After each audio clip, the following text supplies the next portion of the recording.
दशा माता व्रत मासिक धर्म के कितने दिनों बाद करें और अगर मासिक धर्म में हैं तो दशा माता व्रत कैसे करें, यह वीडियो में जानेंगे। जैसे कि शास्त्रों में कहा गया है, दशा माता का जो व्रत होता है वह जीवन पर्यंत अर्थात जीवन भर किया जाता है। इस व्रत का कभी उद्यापन नहीं किया जाता, यह आजीवन किया जाता है जब तक शरीर में शक्ति रहती है। फिर उसके बाद जो है परिवार में जैसे सास कर रही है तो वह अपनी बहू को इस व्रत को दे देती है जब सामर्थ्य नहीं होती है। ऐसी मान्यता होती है कि इस व्रत को कभी भी किसी भी अवस्था में छोड़ना नहीं चाहिए। परंतु मासिक धर्म की स्थिति भी महिलाओं को होती ही है, ऐसी स्थिति में क्या करें।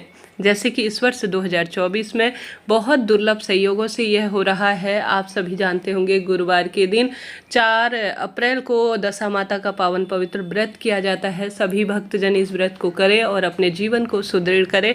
इससे पहले भी मैंने वीडियो बना रखा है जिसमें मैंने बताया है कि आप सभी इस व्रत को जो है पहली बार शुरू करें या नहीं, और साथ ही उसमें कई अन्य जानकारी भी दी है, तो वीडियो उसे भी देखिएगा ताकि आपको राहुकाल इत्यादि का समय भी ज्ञात हो। इसके बाद मैं राहुकाल का आपको समय और बताऊंगी, तो वीडियो में बने रहिए। जैसे कि मासिक धर्म में जो है कई व्रत नहीं करने चाहिए, परंतु इस व्रत को जो है छोड़ा नहीं जाता। तो अगर आपको मासिक धर्म हो गया है तो 5वें दिन से अगर रक्तस्राव नहीं हो रहा है, अर्थात आप जानते होंगे ब्लीडिंग वगैरह नहीं हो रही है, तो आप जो है 5वें दिन से इस व्रत को कर सकती हैं। अगर कोई ऐसी स्थिति है कि 5वां दिन पूरा नहीं हुआ है तो आप सभी जो है देखिए शरीर सबका अलग अलग होता है। अगर ब्लीडिंग हो रही है तो 6ठे दिन से व्रत करें। अगर ब्लीडिंग शरीर सबका अलग अलग होता है तो 7वें दिन से इस व्रत को करें। तीसरे चौथे दिन जो है इस व्रत को किसी भी अवस्था में नहीं किया जाएगा, भले ही आपके रक्तस्राव हो रहा हो या नहीं हो रहा हो। हमेशा पितरों की पूजा, देवी देवताओं की पूजा शास्त्रों के अनुसार 5वें दिन से करनी चाहिए। हालांकि कई क्षेत्रों में 6ठे दिन से भी कहा जाता है, अपने क्षेत्र के अनुसार पूछ लीजिएगा। हालांकि 5वें दिन से आप शुद्ध हैं बाल धोकर। जैसे अन्य महिलाएं हैं जो कि गुरुवार का दिन है तो किसी भी अवस्था में बाल नहीं धोएंगी, बुधवार के दिन बाल धो लीजिएगा। गुरुवार के दिन बाल किसी भी अवस्था में धोए नहीं जाते, छींटे इत्यादि डालकर ही पूजा की जाती है। परंतु बात करें मासिक धर्म की तो आप शुद्धता के साथ, भले ही गुरुवार हो, कोई उसमें विषय नहीं है। आप जानते होंगे श्रीहरि विष्णु का दिन यह माना जाता है, परंतु मासिक धर्म में है तो आपको बाल धोने चाहिए, भले ही गुरुवार हो या कोई सा भी दिन हो। आप जानते होंगे शुद्धता आवश्यक है। अगर मासिक धर्म है, बाल नहीं धोए हैं और पूजा करने चले गए तो आप पूर्ण शुद्ध नहीं हैं। बाल धोकर ही जो है महिला शुद्ध होती है, इस बात का आप ध्यान रखें। वैसे भी वह दिन महत्वपूर्ण नहीं है। गुरुवार के नियम तो आप अगले गुरुवार को भी मान लेंगे, परंतु दशा माता का जो व्रत है वह साल भर में एक ही बार आता है। अगर मासिक धर्म से हैं तो बाल धोकर ही पूजा कीजिएगा, इस बात का ध्यान रखें। अगर मासिक धर्म में नहीं है तो किसी भी स्वरूप में बाल नहीं धोएंगे, इस बात का आप सभी ध्यान रखिएगा। कहीं पर कोई बात उलझ रही है तो कमेंट्स के द्वारा पूछ लीजिएगा। आपका अपना चैनल है, सभी सवालों के जवाब आप प्राप्त करेंगे। इसके साथ ही आप सभी मासिक धर्म में अगर हैं, जैसे 3 दिन 4 दिन पूरे नहीं हुए हैं तो क्या करें, तो आप सभी व्रत तो कीजिएगा, परंतु आपके नाम की जो पूजा है वह आपके पड़ोसी, आपकी सखियां या आपके जो है सास कर लेंगी तो ज़्यादा शुभ रहेगा। जब डोरे की बात आती है, जैसे कि पिछले साल का डोरा जो है वह किसी भी शुभ दिन को देखकर जो है वह शुक्रवार के दिन भी आप सभी जो पीपल वृक्ष की जड़ है वहाँ पर थोड़ा सा जो है गड्ढा खोदकर उस डोरे को दाब सकती हैं, या पीपल वृक्ष की जड़ में बांध सकती हैं, या किसी टहनी पर पिछला वाला जो डोरा होता है उसे बांध दिया जाता है और नया डोरा जो पीले रंग का होता है जिसमें 10 गांठ लगाई होती है और 10 का जो है तार का वह सूत होता है उसे धारण किया जाता है। यह नवग्रहों की दशा सुदृढ़ करता है, रोग संकट पीड़ा का नाश करता है, यह धारण किया जाता है। तो आप मासिक धर्म में हैं तो आप सभी जो है अगले आने वाले शुक्रवार को या इस शुक्रवार को या सोमवार को जो है उस डोरे को धारण कर लीजिएगा, कोई दिक्कत की बात नहीं है। परंतु पूजा आपके नाम की कथा तो आप सुन सकते हैं बहुत अच्छे तरीके से, परंतु जो पीपल वृक्ष की जड़ में 10 टिक्कियाँ हल्दी कुमकुम की लगाई जाती हैं और वहाँ दीपक लगाया जाता है, रोली चंदन मोली समर्पित की जाती है, गेहूँ इत्यादि समर्पित किए जाते हैं 10 ढेरियों में, और दशा माता के लिए जो है हल्दी में रंगे हुए आटे के गहने बनाए जाते हैं, वह जो है आपके घर के सदस्य कर देंगे तो ज़्यादा शुभ रहेगा।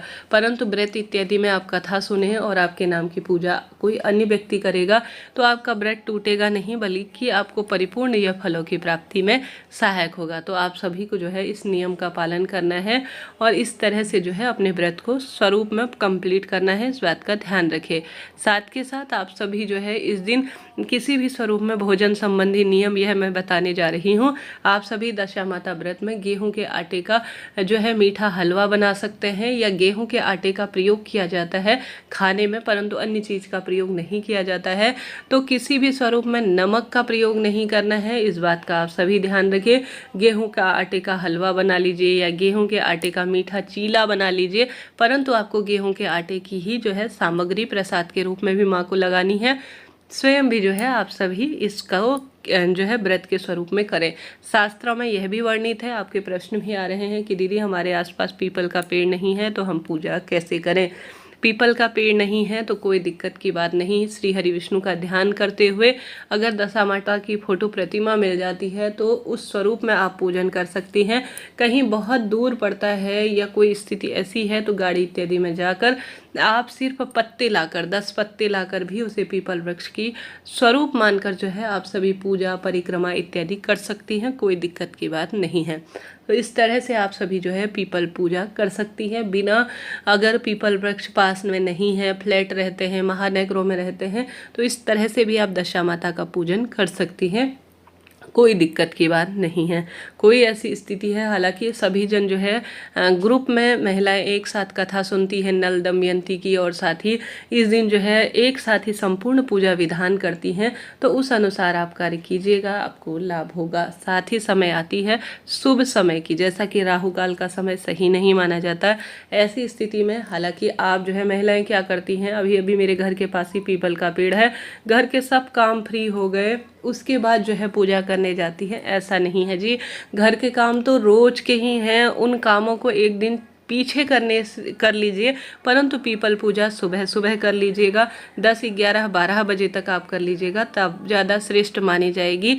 राहु काल का समय जो है वह रहेगा 2024 में 1:58 से, अर्थात 58 मिनट से 3:32 के आसपास। तो इस राहु काल अर्थात शुभ अशुभ समय में आप जो है पूजा न करें पीपल पेड़ की, इस बात का ध्यान रखें। सुबह सुबह ब्रह्म मुहूर्त बन रहा है, सुबह पूजा कर लीजिएगा, 1 बजे से पहले आपका व्रत तभी सफल होगा। महिलाएं यही गलती करती हैं, जब उन्हें लगता है कि मेरी पूजा कैसे अपूर्ण हो रही है, वह सही समय पर पूजा नहीं करती है। शाम के समय में और 1-1:30 बजे का बाद जो है मैंने जो समय बताया वह राहु काल का समय हो रहा है, उस समय पूजा न करें।